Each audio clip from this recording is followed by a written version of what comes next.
راز پښتونخوا نه دی ورکړی بل چې د الله پاک ورکړي دا څنګه دی هغه ته راغله نظامت چې کوم مجلس وکړه دا به ما کاوه د تېرو څلوېښتو کلونو راسي چې زموږ پر خاوره کوم ناورین تېر شو په هغې تر هر چا د پښتونخوا وطن اوسېدونکي خبر دي زموږ په وطن باندې څلوېښت کاله پورې خوا داسې جنګ تېر شو چې په دنیا کې اول وار داسې جنګ چې ګرد جهان په ګډ و بیا نه دی سوی په دې جنګ کې د دنیا ټول براعظمونه شامل وو په دې جنګ کې د دنیا ټول مذهبونه شامل وو په دې جنګ کې د دنیا ټول ملکونه نسلونه شامل وو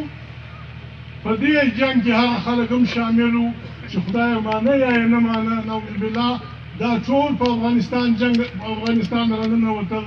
جنګونه وسو تفصیلات کې نه ځو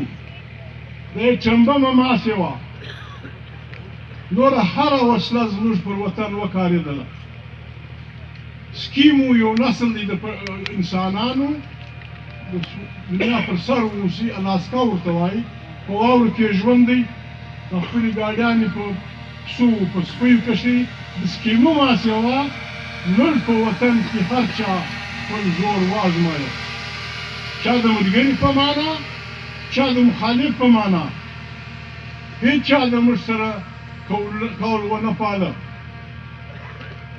روسي فوجونه په افغانستان ننوتل امریکې ویل زه جمهوري ملک یم یو جمهوري ملک جمهوریت خراب شوی دی د یو جمهوري ملک ارضي تمامیت ته خطره ده و استقلال ته خطره ده زه د دې مخالف یم زه په دې جنګ کې تی ته کومک در کوم البته خپل بچي ستی دپاره نه وژنم افغانانو